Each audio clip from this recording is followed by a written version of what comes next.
¿Cómo están?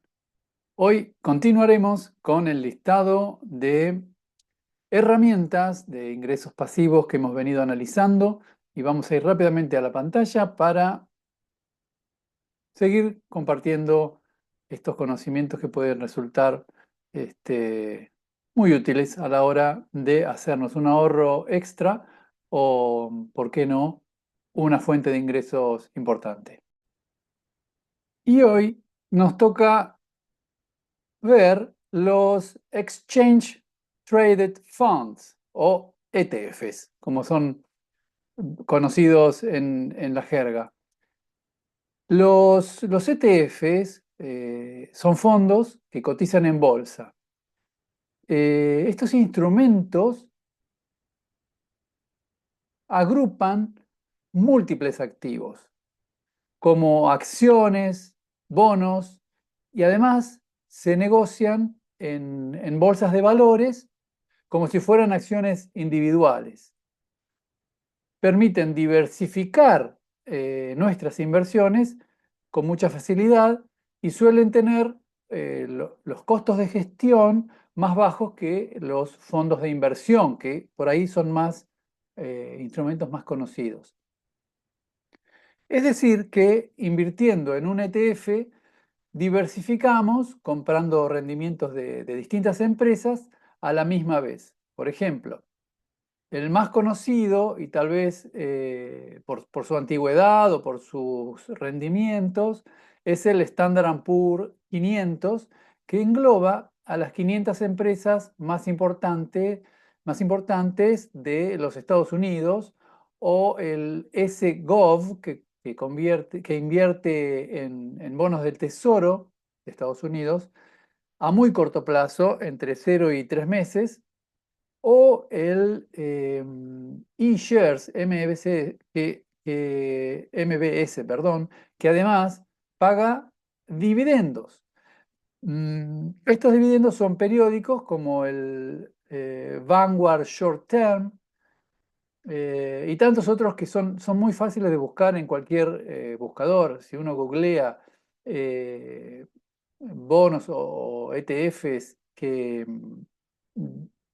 a corto plazo de gobiernos o del gobierno de Estados Unidos, seguramente van a ir a alguno de estos, pero pongan ETF en Google, si les va a tirar un listado interminable, porque hay las 500 empresas más importantes de tecnología, las 500 empresas más importantes de la construcción, y después hay otros tantos con las monedas, con las criptomonedas y demás, ¿no? Van surgiendo cada vez más elementos, más herramientas.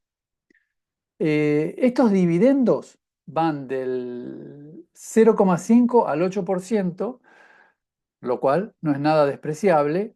Y nosotros, al invertir en un ETF, estamos comprando un grupo de empresas y beneficiándonos de sus rendimientos. Por ejemplo, el rendimiento del S&P o el Standard Poor's 500 desde 1926 es en promedio del 10%.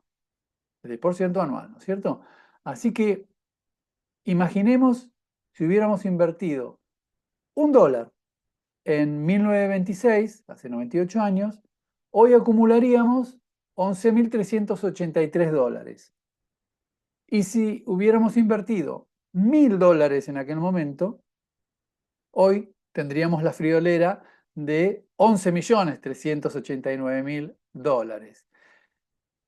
Entonces, hoy en día aparece como una inversión muy buena, muy segura, sobre todo para que los papás o los padres hagan a favor de sus hijos lo antes posible para generar una renta, ya sea para estudiar o para una renta de retiro o cosa por el estilo, lo mejor que fuera. Pero cuanto antes empecemos a capitalizar intereses y acumularlos, si yo no saco las ganancias o no retiro los capitales, los dejo ahí hasta que mi hijo, desde que mi hijo nace hasta que mi hijo llega a la época de la facultad, o él decide dejarlo ahí hasta la época de su retiro, no va a tener ningún problema en 65 años para hacerse de una suma que le permita vivir el resto de su vida holgadamente. Y eso a mí personalmente me interesa, porque quiero que mis hijos no estén todo el día enfocados en trabajar, en generar, quiero que se enfoquen en otro tipo de cuestiones, que superen ese estadio de preocupación, de ver qué van a hacer con sus familias. Quiero que tengan el tiempo para que estudien lo que les gusta, que hagan el arte que quieran, que trabajen de lo que les gusta, que tengan libertad financiera en todo sentido y libertad de vida, ¿no? Bueno, eh, los pro de los ETF, yo podría decir que es un ingreso pasivo a largo plazo y a corto plazo que no requiere de mayores esfuerzos, salvo de informarnos si queremos invertir a corto plazo y jugar con tasas un poco más grandes, informarnos a diario de las tendencias o acciones de las principales empresas, de sus CEO, sus administraciones, digamos, eh, qué están planificando de acá a 5 o 10 años, como para ver cómo va a fluctuar el valor de esa empresa, para más que nada anticipar alzas o bajas del valor de las mismas, ¿no? Y entre los contras, o las contras, nuevamente son que una vez que compramos nuestras cuotas aparte, no tenemos otra influencia sobre las decisiones de las empresas. Y estamos, como se dice, a merced de las gerencias o las direcciones y a veces debemos tener paciencia, sobre todo cuando los mercados fluctúan y esa fluctuación se extiende en el tiempo, sobre todo cuando los valores están en baja por sobre nuestro valor de entrada o de compra. Entonces tenemos que esperar a que esos valores suban y recuperar el valor invertido. Pero siempre, siempre pasa. Si nosotros miramos del pasado al presente, siempre es una línea que tiene sus fluctuaciones, pero siempre va hacia arriba. Por eso, una vez más, me viene a colación, a la mente, la importancia de saber qué porcentajes de nuestros ahorros o fondos a invertir podemos destinar a estas cuestiones, porque muchas veces hay que esperar para disponerlos, para utilizarlos y obtener las deseadas ganancias. Muy bien, rápidamente pasamos al otro y el último de hoy, vamos de a dos en dos.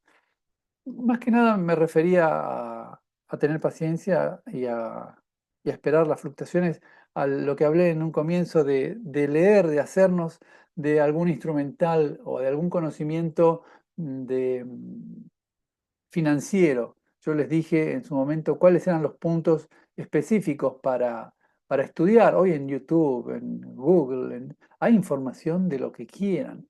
Teniendo los títulos que yo les comuniqué en el primer video de este derrotero de videos de Passive Income, ahí van a encontrar cuáles son los temas de los que deberíamos leer por 5 minutos, saber qué quiere decir tal o cual cosa, porque después son herramientas que manejaríamos.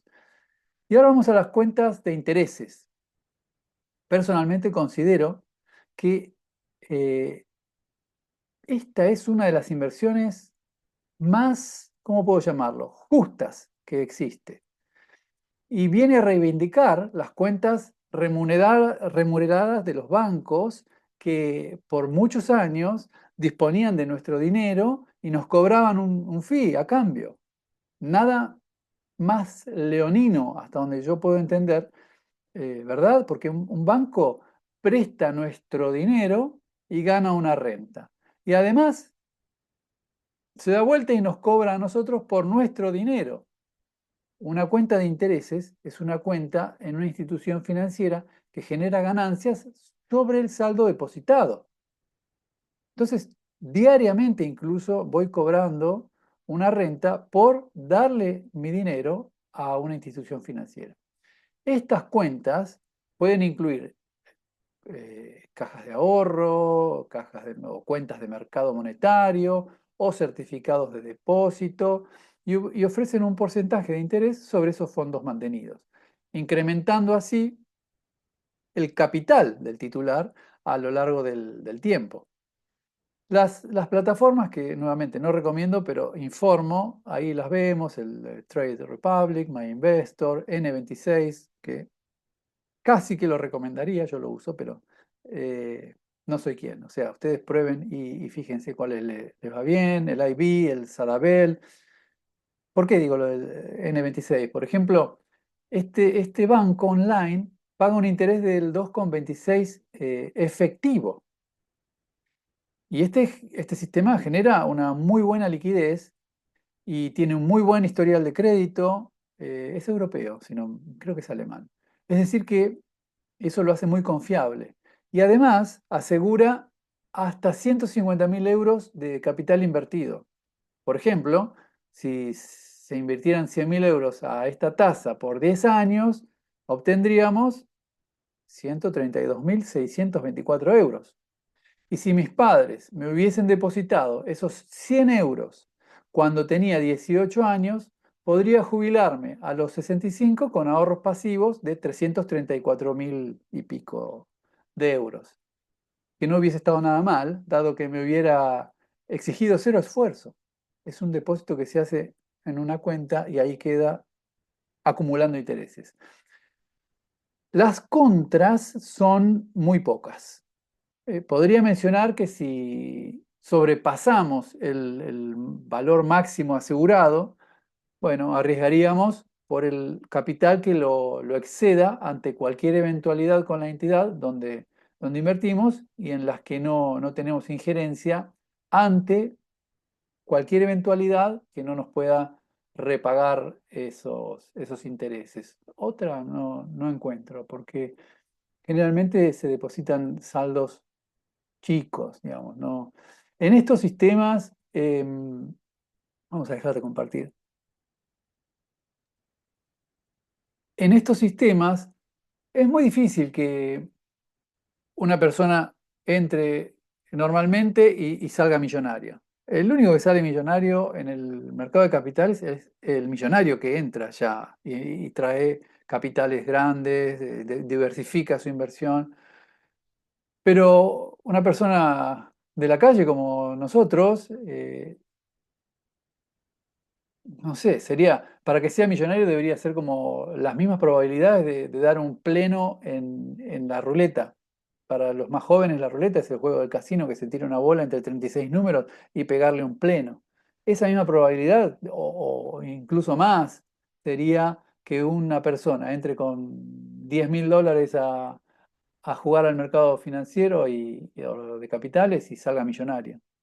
Mm, Son extras eh, que podemos utilizar a corto plazo, en tasas más altas, con impuestos más altos, o a plazos más largos para estas intenciones que hemos ido mencionando recién en el video, ¿no? Jubilación, la facultad de mis hijos, eh, no sé, viaje, cambio de auto cada 10 años. Más que nada es una ayuda a ese tipo de goals, ¿cómo se dice en español? De objetivos, así que, o metas.